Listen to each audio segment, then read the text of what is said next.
Oops! Andito na naman si Uncle Tak. Kami nga ay pauwi na. Galing nga kami sa aming trabaho. Habang naglalakad na nga kami, bahana dito sa kalsada. Wala nga kami masasakyan na taxi ngayon, kaya kinausap ko yung mga kasama ko sa trabaho ko na maglakad na lang kami simula sa aming trabaho hanggang sa aming bahay sa Satwa.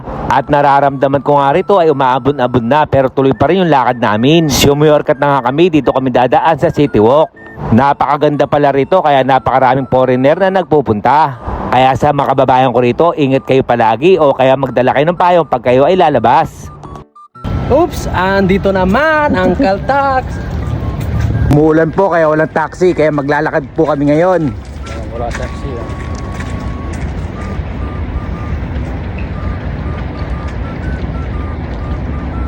Kaganda dito. Yan pala yung City Walk. Hindi nga namin nararamdaman yung pagod namin sa kakalakad sapagkat kami ay nagbibiruan pa. Pero ewan ko na lang mamaya pag uwi ko, baka doon ko lang maramdaman yung pagod ko. Buti na lang dito pala kami nagdaan, napakaganda pala ng place dito. Berut.